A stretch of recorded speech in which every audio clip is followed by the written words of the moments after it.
Hi guys, welcome back to my channel. My name's Tilly and today I'm going to be talking you through my top 10 books of 2022.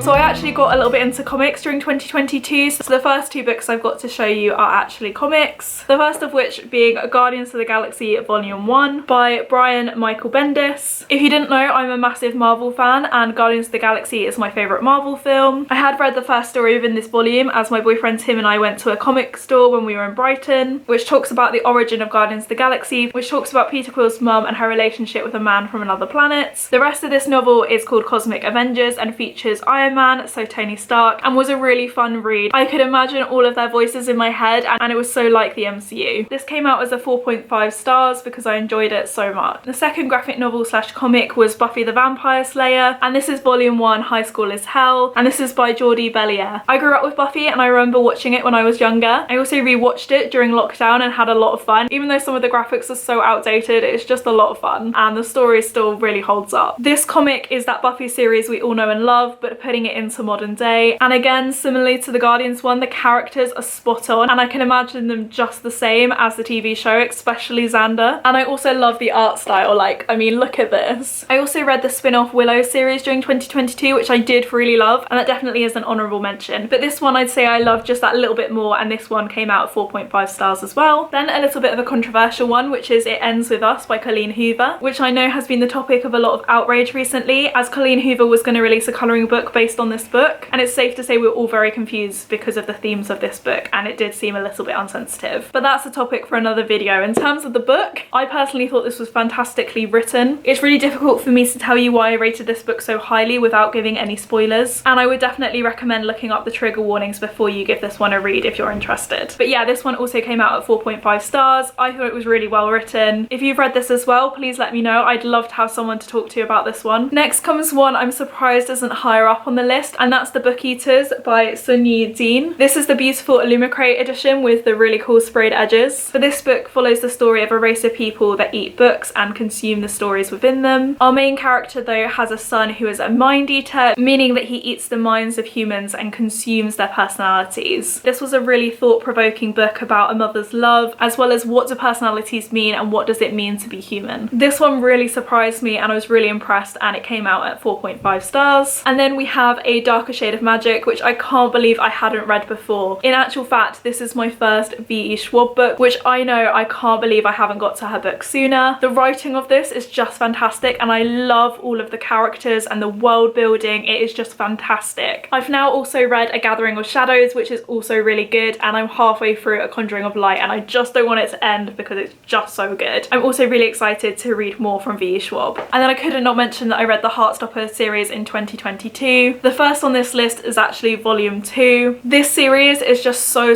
fantastic. I'm just so happy that teens now have stories about people they might identify with. Volume 2 was just fantastic in terms of a character that's really struggling with their sexuality and what that means for them. I did end up rating the second book lower, but oh my goodness, it was just so fantastic and I just flew through this. Then it will come as no surprise to you that the next one on this list is Heartstopper volume 1. This one rated slightly higher than the second volume, as this one actually came out as 5 stars. This is the beautiful Waterstones edition with the foiling and the sprayed edges. But yeah, I absolutely love this series. I just devoured it. It's just so wholesome and lovely, and I'd highly recommend reading this if you haven't already. I'm sure lots of you have, but if you haven't, make sure you read this because it's amazing. And now we're on the final 3, so we're almost at my top books of the year. So the next book kind of surprised me that it came out at 5 stars, but that was Crooked Kingdom by Leigh Bardugo, which is the second and final book in the Six of Crows duology. It was quite a long time ago. I think it was early in the year that I read this book, but what I love the most about it is the characterization. It's just fantastic. I love the 6 characters that make up the Six of Crows, particularly Kaz, and I love delving deeper into his personality, and this was just great. I don't know if this video is going up before my 23 books in 2023 video, but I desperately want to read the Shadow and Bone series because I love this book so much.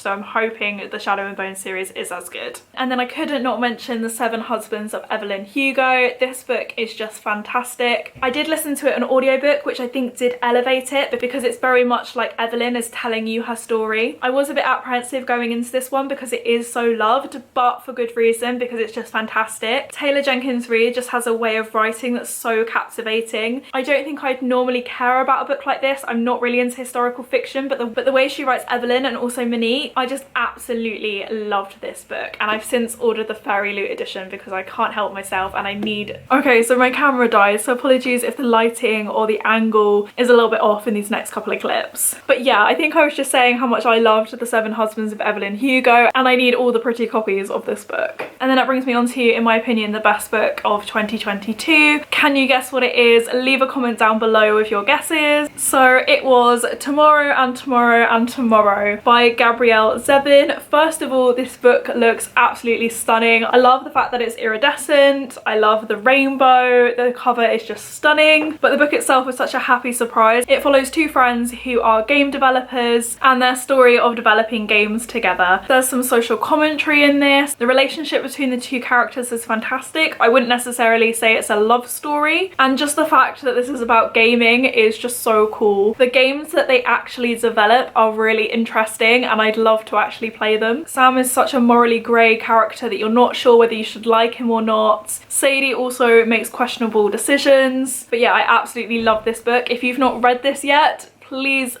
do, and let me know what you make of it. So there we have it, my top books of 2022. What was your favourite book? Please let me know down in the comments. If you like this video, please make sure to give it a thumbs up. Subscribe if you haven't already, and I will see you in my next one. Bye guys.